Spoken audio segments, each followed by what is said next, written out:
a $5 shake? Mm-hmm. That's a shake. That's milk and ice cream. Last I heard. That's $5. You don't put bourbon in or nothing? A classic scene from Pulp Fiction, a surprise $200 million smash hit worldwide that earned 7 Oscar nominations and worldwide acclaim for its 32-year-old director, Quentin Tarantino. But is Pulp Fiction really a watershed film? Is Quentin Tarantino, who has directed only 2 films, a one-man new wave or just a flavor of the month? That's the subject of the special edition of Siskel and Ebert called Pulp Faction, the Tarantino Generation. I'm Gene Siskel of the Chicago Tribune. And I'm Roger Ebert of the Chicago Sun-Times. Rarely in our years on the movie beat has a new director become as hot, as fast as Quentin Tarantino. Even Martin Scorsese and Francis Coppola had warm-up periods. In his combination of public persona and directorial acclaim, he goes on the list with Spike Lee and Woody Allen. And to find the same combination of high-profile and hot first film, you'd have to go all the way back to Orson Welles. In Tarantino's case, it's a combination of 2 factors. He makes good movies, and he has a flair for self-promotion.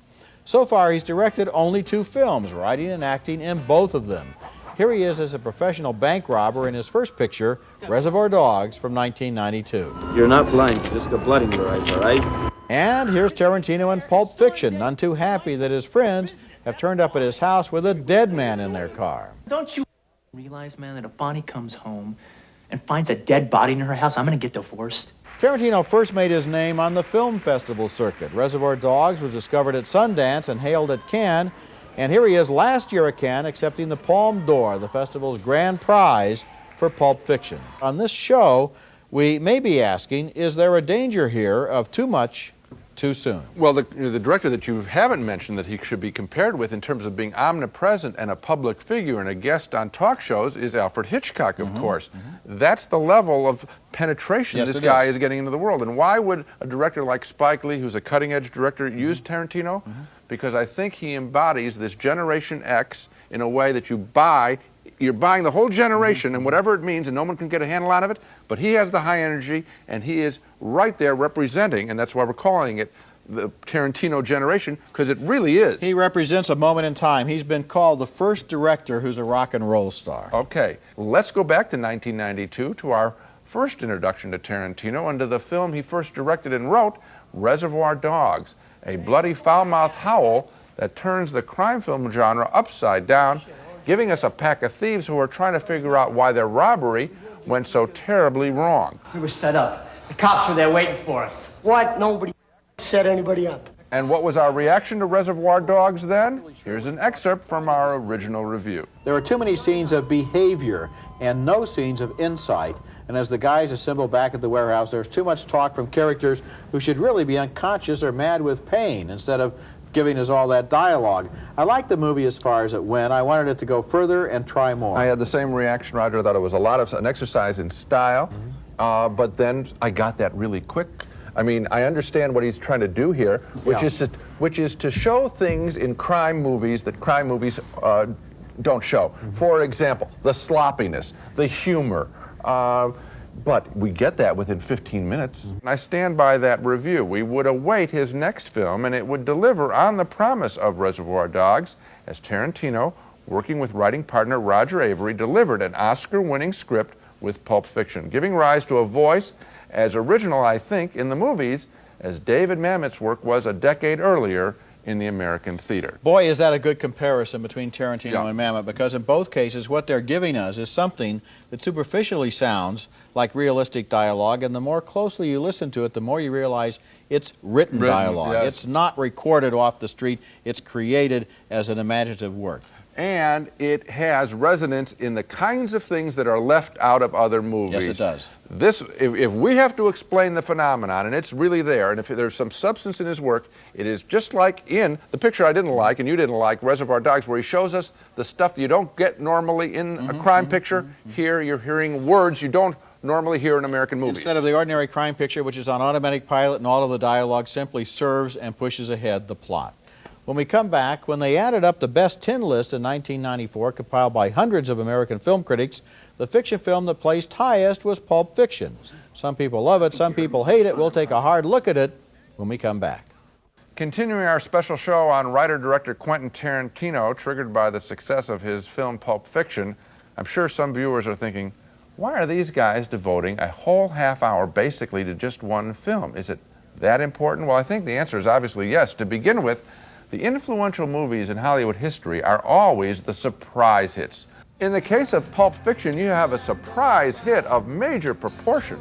A film that cost only about $8 million and yet grossed $100 million in North America, almost the same amount in the foreign box office, and revitalized John Travolta's sagging career. One drink, and that's it. Don't be rude. Drink your drink, but do it quickly. Say goodnight and go home. Another surprise about its wide acceptance, the film seemed exceedingly violent. Some argued it should have been rated NC-17 for adults only, but on close inspection, Pulp Fiction, as intense as it is not quite as violent as it seems. For example, take a look at this scene. Bruce Willis is about to eviscerate a guy with a samurai sword, but look, you see the swing of the sword, but not its contact because he's facing away from the camera.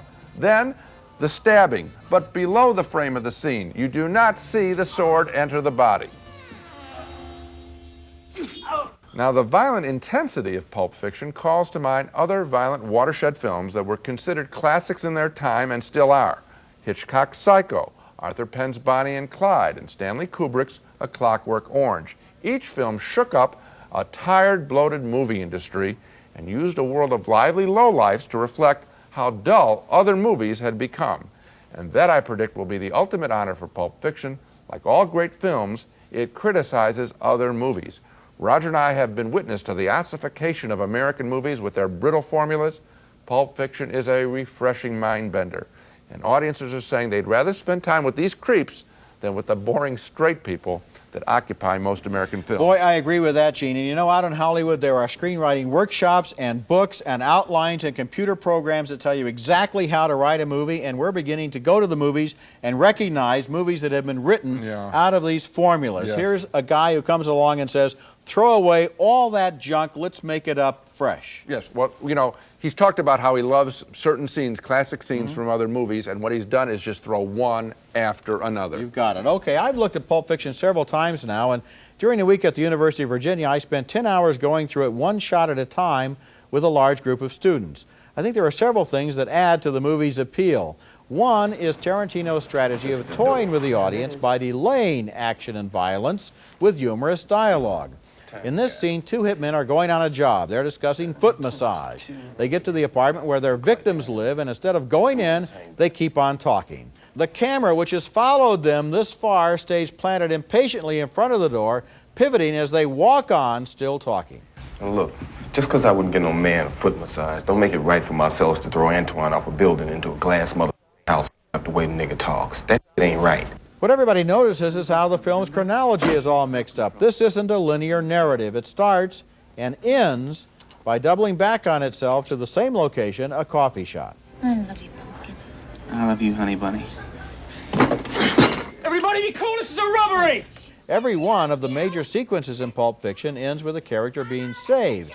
But if you told the story in chronological order, that would get monotonous. This way, the audience stays on its toes. Oh, we absolutely stay on his toes, and I'm glad that you mentioned the sequence. I really think it is sort of a paradigm for the whole success of the picture, which is that the killers talk personally about meaningless stuff before they go on their job. It's that extra scene, that extra bit that would get lopped off by another kind of director, editor, or production executive. He lets things run on sloppy. It's those loose ends, which Andy Warhol, a great critic, Andy Warhol said that the outtakes of most pictures would be more interesting than what's put in a picture. Tarantino's success is devoted to the same thought process.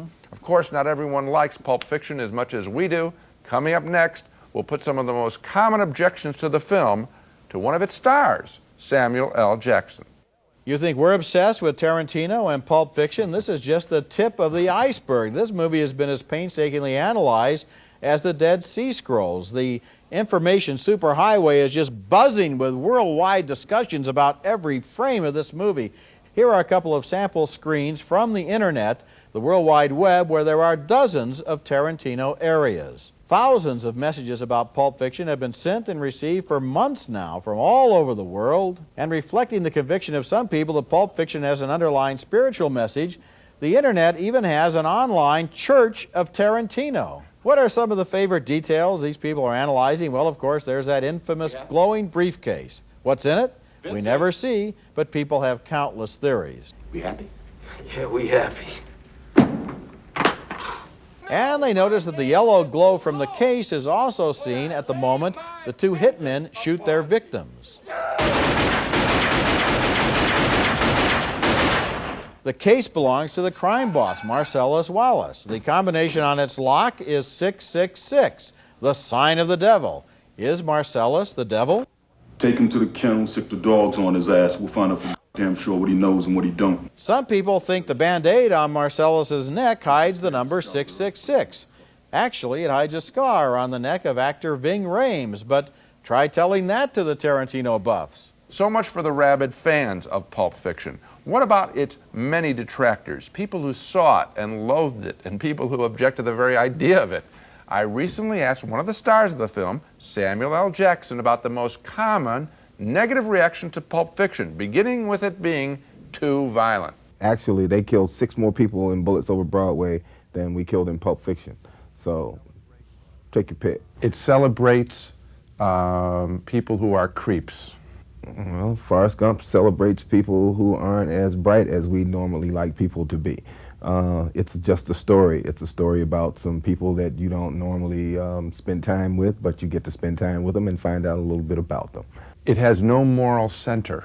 The story is totally about redemption. Everyone in that script whose life is spared is given another chance to do something with their lives that hopefully they will do the right things with them. My favorite scene is when you, with a gun, are a peacemaker at the end of the picture. The truth is, you're the weak, and I'm the tyranny of evil men. But I'm trying, Ringo.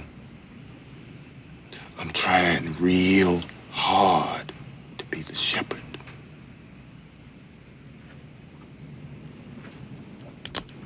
And when I first read it, I had a totally different take on it. And when I was at home preparing to audition for that scene, I was thinking of all these, threatening things that I should do to this kid with this gun, da-da-da-da.